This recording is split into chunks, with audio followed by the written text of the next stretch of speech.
Bismillahirrahmanirrahim. Assalamualaikum warahmatullahi wabarakatuh. Halo semuanya, Pina Samir Pajahara di sini. Sekarang saya akan menceritakan mengenai novel-novel yang sudah saya baca. Novel yang saya baca ini bertemakan tentang perempuan atau yang lebih dikenal dengan sebutan feminisme. Perempuan itu merupakan makhluk yang paling mulia. Perempuan bisa mengandung, melahirkan, bahkan menyusui. Dan perempuan yang menjadi ibu adalah perempuan yang memiliki martabat lebih tinggi dibandingkan dengan seorang ayah. Nah, novel yang saya baca ini berkisah dari kisah nyata yang dilihat langsung atau dirasakan langsung oleh penulisnya. Novel-novel ini menceritakan mengenai hak-hak perempuan yang harus diadakan dan menghilangkan kedudukan laki-laki yang lebih mendominasi perempuan. Novel pertama yang saya baca adalah novel Perempuan yang Menangis Kepada Bulan Hitam. Novel ini merupakan karya dari Dian Yuliasri atau yang lebih dikenal dengan nama Dian Purnomo. Novel ini merupakan hasil karya yang dihasilkan setelah meraih Grand Residensi Penulis Indonesia tahun 2019 di Sumba. Nah, novel ini diterbitkan pada tahun 2021. Nah, novel pertama yang saya baca ini merupakan novel yang mengisahkan tentang perempuan yang bernama Maggie Diela. Maggie Diela ini merupakan seseorang lulusan dari pertanian di Universitas Yogyakarta. Nah, Maggie Diela ini ketika sudah lulus, ia ingin langsung pulang ke kampung halamannya di Sumba. Akan tetapi saat ia pulang, malahan hal-hal buruk terjadi kepadanya. Salah satu hal buruk itu adalah penculikan atau kawin tangkap yang sering dikenal ya dengan nama Yapa Mawine di Sumba. Nah, awalnya Magi tidak mengetahui siapa yang menculiknya ini. Akan tetapi ketika ia sampai ke suatu tempat di mana tempat itu ia kenal, maka ia langsung berpikir dan memiliki firasat bahwa yang menculiknya ini adalah seorang dari teman kecil ayahnya, yaitu Lebah Ali. Dan benar saja, firasat Magi adalah dia. Setelah dia diculik, maka Lebah Ali mengurungnya. Akan tetapi, agar Magi ini bisa terbebas, Magi melakukan perbuatan yang di luar akal, yaitu menggigit nadi di tangannya. Nah, hal itu yang menggentarkan semua orang, termasuk keluarga Magi, sehingga Magi dirujuk ke rumah sakit. Nah, saat sudah terbebas di rumah sakit, Magi akhirnya beberapa hari bisa mulai bekerja. Dan dalam pekerjaannya itu, ia ditugaskan untuk pergi ke suatu tempat. Ketika ditugaskan, Magi lebih memilih untuk mengambil jalan pintas karena nantinya akan lebih cepat dan memanfaatkan waktu. Akan tetapi di jalan tersebut tidak ada seorang pun. Jalan itu sangat sepi dan benar saja ada satu mobil yang mengikuti Magi dari belakang dan dalam mobil itu terdapat 5 orang laki-laki. Nah, kelima laki-laki itu berteriak kepada Magi bahwa misalnya tas Magi itu terbuka. Akan tetapi Magi sudah telaten sebelumnya dalam menutup tas. Namun karena Magi tidak mau ada barang-barangnya yang terjatuh, maka Magi pun menepi ke seberang jalan. Dan benar saja tasnya itu tidak terbuka. Magi langsung seketika merinding. Dan dia tiba-tiba langsung ditangkap oleh kelima pria tersebut dan dibawa ke dalam mobil dengan paksa. Nah, ketika di dalam mobil itu, Magi berteriak, meminta tolong, dan meminta mereka untuk melepaskannya. Akan tetapi, salah seorang dari mereka malah melecehkan Magi. Dan hal itu membuat Magi terdiam, karena Magi tahu jika Magi terus melawan, maka mereka akan melakukan hal yang lebih kepada Magi. Nah, setelah itu, sampailah Magi ke suatu tempat yang ia rasakan ia juga pernah ke sana. Dan benar, ternyata tempat itu adalah kampung Lebah Ali lagi. Lagi-lagi Magi harus disekap dalam sebuah ruangan di kampung yang dibencinya itu. Di sana Magi dikurung dan ditahan selama beberapa hari. Akan tetapi Magi ingat bahwa dalam tasnya itu terdapat ponsel yang diberikan oleh Dangu, teman kecilnya Magi. Nah, di sana Magi bisa mengabari Dangu dan juga bisa mulai menulis tentang hak-hak perempuan dan juga apa yang selama ini dideritanya. Nah, hal tersebut lalu dinotis oleh suatu lembaga swadaya masyarakat yang dikenal dengan nama Gema Perempuan. Nah, Gema Perempuan ini merupakan lembaga yang melindungi dan juga membentuk hak-hak perempuan agar lebih diadakan. Lalu setelah itu, ketika Maggie sudah mulai berhasil mempublikasikan kisahnya itu, akhirnya Maggie berbuat hal-hal di luar nalar lagi, yaitu menggigit nadi di tangannya lagi. Dan akhirnya Maggie pun dirujukan kembali ke rumah sakit. Nah, dari sana Maggie pun akhirnya bisa terbebas dari Leba Ali. Nah, suatu ketika Maggie dan Tara, teman kecil Maggie, mencuci baju di sungai, Tara yang sudah bekerja sama dengan Maggie untuk meloloskan Maggie kabur dari kampungnya itu ternyata berhasil. Nah, ketika orang-orang yang dalam sungai itu sudah mulai pergi dan pulang ke rumahnya, akhirnya Maggie berdiam-diam untuk pergi ke seberang jalan, dan di sana sudah ada Dangu yang sudah menyamar menjadi ojek. Nah, dari sana Maggie dan Dangu pun pergi ke suatu tempat, ke rumah Mama Mina. Nah, rumah Mama Mina ini merupakan salah seorang yang berkenalan dengan Gema Perempuan. Nah, di sana Maggie tinggal beberapa saat, lalu Mama Mina berpendapat bahwa di sini dia tidak akan lama, dan akhirnya Maggie pun dipindahkan ke kota Kupang. Nah, kota Kupang ini merupakan kota di mana Gema Perempuan ini menyewakan rumah untuk orang-orang seperti Maggie. Nah, di sana Maggie tinggal beberapa bulan, yang hingga 1 tahun, dan akhirnya Maggie pun merasa kangen kepada keluarganya. Nah, dengan itu, maka Maggie pun meminta kepada orang-orang Gema Perempuan untuk mengembalikan dirinya ke tempat di mana ia lahir. Akan tetapi, orang-orang Gema Perempuan ini meminta Maggie untuk tetap diam di kota Kupang ini karena situasi di luar sana belum aman, dan pastinya Leba Ali akan terus menangkap Maggie. Nah, mendengar hal itu, Maggie akhirnya terdiam, dan Gema Perempuan pun berpendapat bahwasanya lebih baik mereka saja yang kembali ke kampung Maggie itu untuk menemui keluarganya, dan akhirnya Maggie setuju. Namun ketika berada di kampungnya, orang-orang Gema Perempuan itu tidak diperlakukan baik oleh Ama Bobo. Ama Bobo malah memilih dan berkata bahwa anak perempuannya itu tidak tahu diri, dan jika ia masih sayang kepada keluarganya, lebih baik dia yang pulang ke kampungnya untuk menceritakan dan memberitahu apa yang sebenarnya terjadi. Nah, setelah itu orang-orang Gema Perempuan pun pulang, dan akhirnya Maggie sudah dikasih tahu tentang apa yang terjadi yang dikatakan oleh Ama Bobo. Akhirnya Maggie pun meminta kepada Dangu untuk meminta nomor telepon Ama Bobo. Nah, Maggie itu awalnya ragu, akan tetapi akhirnya Maggie menelpon Ama Bobo. Namun sayang, ketika Maggie mulai menekan nomor telepon Ama Bobo malah langsung mematikan telepon tersebut. Di sana Maggie semakin bersalah. Akan tetapi beberapa hari kemudian akhirnya Maggie memberanikan diri untuk menelpon Ama Bobo lagi, dan di sana Ama Bobo berkata bahwa sebaiknya kamu itu pulang saja dan menceritakan kejadian ini langsung, seperti itu. Dan nah, ketika Ama Bobo sudah berkata seperti itu, maka Maggie pun menurutinya. Gema Perempuan awalnya tidak mengizinkan, tetapi Gema Perempuan juga tidak bisa melarang Maggie karena itu adalah hak Maggie. Nah, dan benar saja ketika Maggie sudah berada di kampungnya, Ama Bobo tidak lagi menceritakan atau memaksa Maggie untuk menyetujui apa yang selama ini telah Leba Ali lakukan.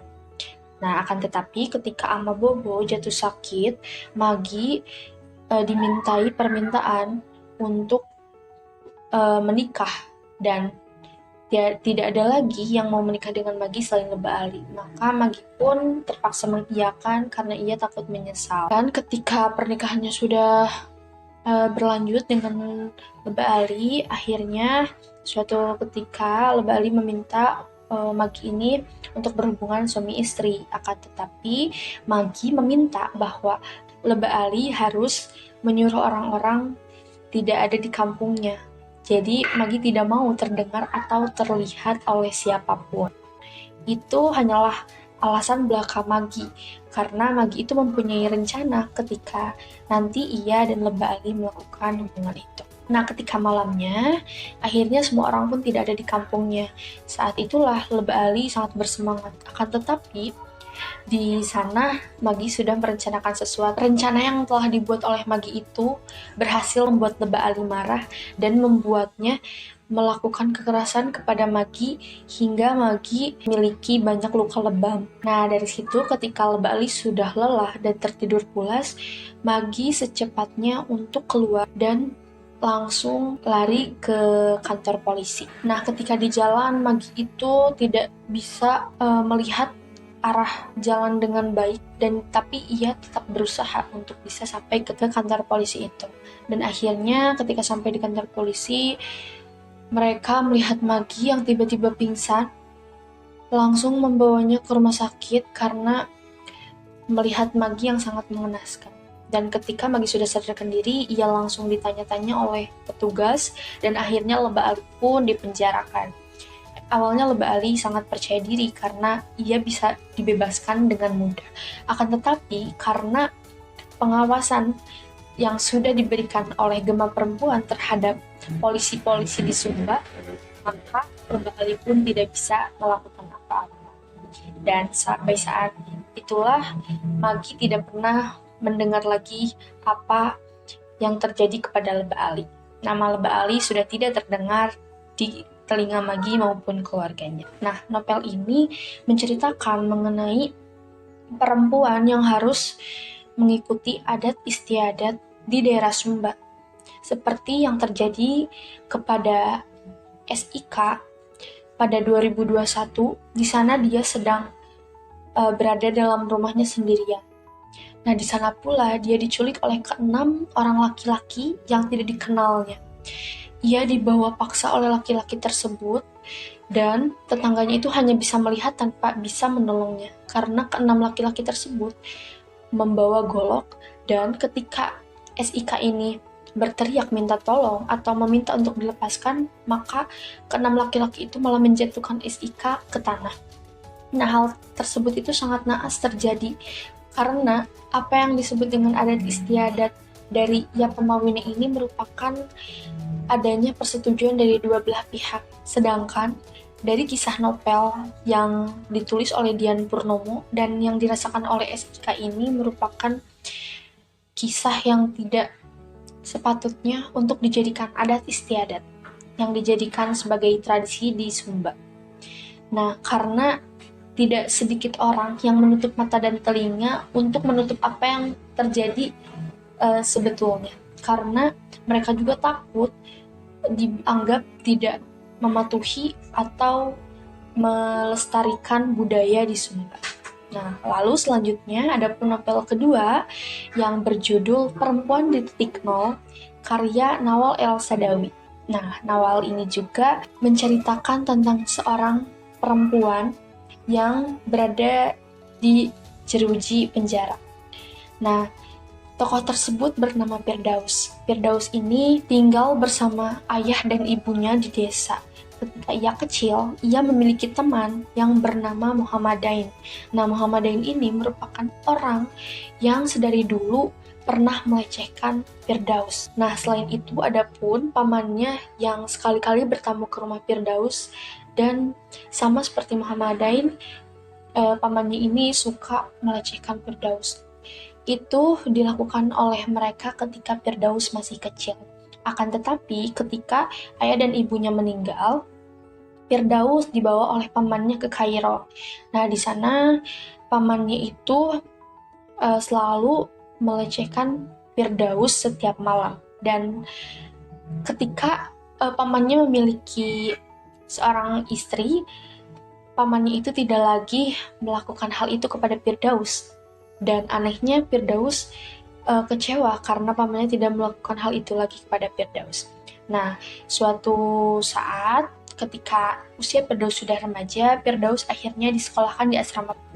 Nah, dan ketika Firdaus sudah lulus, paman dan istrinya itu meminta kepada Firdaus untuk menikah dengan seorang laki-laki tua, di mana laki-laki itu merupakan paman dari istrinya yang bernama Mahmud. Nah, Mahmud ini merupakan pria yang berumur lebih dari 60 tahun, dan dia itu merupakan seorang duda dan belum punya anak. Nah, ketika Firdaus sudah menikah dengan Mahmud ini, akhirnya Mahmud ini selalu melakukan kekerasan kepada Firdaus dengan alasan-alasan yang tidak masuk akal. Sehingga Firdaus pulang ke rumah pamannya untuk mengatakan bahwa Mahmud ini sudah melakukan kekerasan kepadanya, akan tetapi paman dan istrinya malah mewajarkan hal tersebut. Firdaus akhirnya kecewa dan dia akhirnya kabur dari rumah Mahmud itu, dan dia bertemu dengan seorang laki-laki bernama Bayomi, laki-laki yang menjual kopi. Awalnya Bayomi ini merangkul Firdaus, akan tetapi lama-kelamaan karena Firdaus ini meminta atau menagih janji yang dikatakan oleh Bayomi yang nantinya akan mencarikan pekerjaan untuk Firdaus, akan tetapi tidak ada sampai beberapa hari. Akhirnya Firdaus menanyakan hal itu, dan sayang sekali Bayomi marah dan lalu melecehkan Firdaus. Bukan hanya ia, tapi ia juga membawa teman-temannya untuk melecehkan Firdaus. Dan akhirnya ketika rumah itu sepi, Firdaus kabur dan bertemu dengan seorang perempuan di Sungai Nil, yaitu Saripah. Nah, perempuan itu merupakan perempuan yang menjual Firdaus kepada laki-laki. Nah, adapun seorang laki-laki itu yang bernama Pauji. Pauji ini merupakan laki-laki yang menjanjikan Firdaus untuk menolongnya dari lingkungan seperti ini. Akan tetapi, tidak lama setelah itu, Pauji malah berhubungan badan bersama Saripah. Nah, dari sana Firdaus merasa kesal dan juga jijik. Akhirnya Firdaus kabur dari tempat itu, dan ia pun bertemu dengan seorang laki-laki yang meminta kepada Firdaus untuk melakukan badan bersamanya. Dan saat itu pula Firdaus menerima uang dari hasil kerja kerasnya itu. Nah, dari sana Firdaus mulai meningkatkan prinsip bahwa ketika ada seseorang yang ingin berhubungan badan dengan dia harus membayar Firdaus dengan harga yang cukup tinggi. Nah, ketika itu Firdaus bertemu dengan seorang laki-laki revisioner yang bernama Ibrahim. Nah, selain itu Ibrahim juga mengatakan kepada Firdaus bahwa dia juga nyaman ketika berada di samping Firdaus. Akan tetapi setelah beberapa hari ada kabar bahwa Ibrahim akan menikah dengan anak atasannya. Dari sana Firdaus mulai tidak percaya kepada omongan laki-laki. Dan Firdaus akhirnya meningkatkan lagi prinsip-prinsip yang telah dibuatnya itu. Dan suatu saat Firdaus ini menjadi seseorang yang tidak kekurangan, dan ia menjadi seorang wanita yang sering dicari oleh kebanyakan laki-laki. Nah, dari sana ada seorang laki-laki yang bernama Marzoik. Nah, laki-laki tersebut adalah laki-laki yang ingin memaksa Firdaus untuk bekerja sama agar Firdaus bisa diawasi olehnya dan Firdaus dilindungi olehnya. Akan tetapi Firdaus tidak mau, karena tanpa pengawasan pun Firdaus aman-aman saja. Nah, dari sana Marzouk ini marah dan langsung melecehkan Firdaus hingga ingin membunuh Firdaus. Akan tetapi Firdaus lebih cepat membawa pisau yang ada dalam tangan Marzouk ini dan langsung menancapkan pisau itu ke tubuh Marzouk ini berkali-kali. Nah, di sana akhirnya Marzouk ini dinyatakan meninggal dan Firdaus tidak percaya dengan apa yang telah diperbuatnya. Nah, Firdaus ini akhirnya kabur dan lari ke suatu tempat yang jauh sekali hingga ia bertemu dengan seseorang yang memintanya untuk berhubungan badan dan akan dibayarnya berkali-kali lipat. Firdaus mengiyakan dan menyetujui apa yang telah dikatakan oleh laki-laki tersebut. Nah, sesudah mereka melakukan hal tersebut, akhirnya Firdaus diberikan upah yang sudah dijanjikan sebelumnya. Akan tetapi ketika Firdaus menerima, Firdaus malah menyobek-nyobekkan uang itu menjadi kecil, sehingga pria tersebut menjadi tercengang. Kenapa Firdaus melakukan itu? Firdaus menceritakan hal sebenarnya bahwa dia bukanlah perempuan yang baik, bukan perempuan yang polos, bukan perempuan yang hatinya lemah lembut. Nah, laki-laki tersebut awalnya tidak percaya, akan tetapi ketika Firdaus meyakinkan dengan melakukan suatu hal, laki-laki itu merasa ketakutan dan meminta tolong, sehingga ada pengawas yang masuk ke ruangan tersebut dan langsung membawa Firdaus ke dalam penjara. Dan akhirnya Firdaus divonis hukuman mati. Nah, dari kisah itu kita bisa melihat bahwa seorang perempuan yang awalnya lugu, seorang perempuan yang berhati lemah lembut, bisa melakukan hal-hal yang tidak wajar dan bahkan dipenjarakan dengan hukuman mati hanya karena melakukan suatu hal yang seharusnya itu adil untuknya. Akan tetapi dalam novel ini, perempuan-perempuan itu tidaklah benar ketika ingin meminta hak-haknya atau keadilan bagi dirinya. Nah, dari kedua novel tersebut dapat diambil kesimpulan bahwasanya perempuan itu harus dihormati, bukan dikesampingkan, bahkan dijadikan budak ataupun hewan. Bisa diambil pelajaran dari kedua novel tersebut bahwa kita itu harus senantiasa memiliki peran feminis, terutama bagi laki-laki, agar laki-laki itu bisa mendengar, merasakan, bahkan melihat apa yang telah terjadi kepada banyak perempuan, sehingga kasus-kasus seperti itu tidak lagi ada. Dan bangsa atau dunia ini akan terasa damai, tentram ketika adanya kesetaraan gender antara perempuan dan laki-laki. Maka dari itu, semoga kita bisa mengedukasikan atau mempelajari peran-peran feminis untuk mensejahterakan bangsa Indonesia ini dan seluruh dunia ini. Nah, dari novel-novel tersebut, semoga kita semua bisa membuka kacamata kita untuk selalu menghormati perempuan dan juga memuliakan perempuan sebagaimana kita telah dilahirkan oleh seorang ibu, yang mana ibu itu adalah seorang perempuan. Dengan demikian, maka mari kita membangun sama-sama peran feminis untuk menjadikan kesetaraan gender antara perempuan dan laki-laki. Terima kasih. Wassalamualaikum warahmatullahi wabarakatuh.